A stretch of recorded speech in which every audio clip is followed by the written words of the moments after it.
तर शेतकरी मित्रांनो, सध्या वेलवर्गीय पिकात म्हणजेच काय कारलं असो, दोडका असो किंवा भोपळा यामध्ये प्रामुख्याने अडचण येते ती म्हणजे काय कळी कमी निघणं. तर यावर सोल्युशन काय आहे?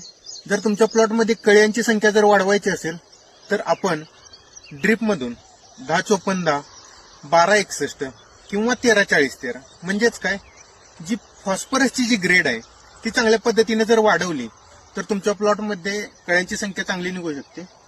हे कळ्यांची संख्या जर वाढली ही जर आपल्या प्लॉटवर टिकवून ठेवायची असेल म्हणजेच फ्लॉवरिंग स्टेजला जर यावर नियोजन करायचं असेल तर एक जबरदस्त सोल्युशन म्हणजे काय तर एमसी सेट सोबतच कॅल्शियम याला पर्याय जर द्यायचा असेल तर तुम्ही कॅल्शियम किंवा बोरॉन याचा सुद्धा वापर करून जे तुमचं फ्लॉवरिंग स्टेज आहे ते चांगल्या पद्धतीने सेट करू शकता. धन्यवाद.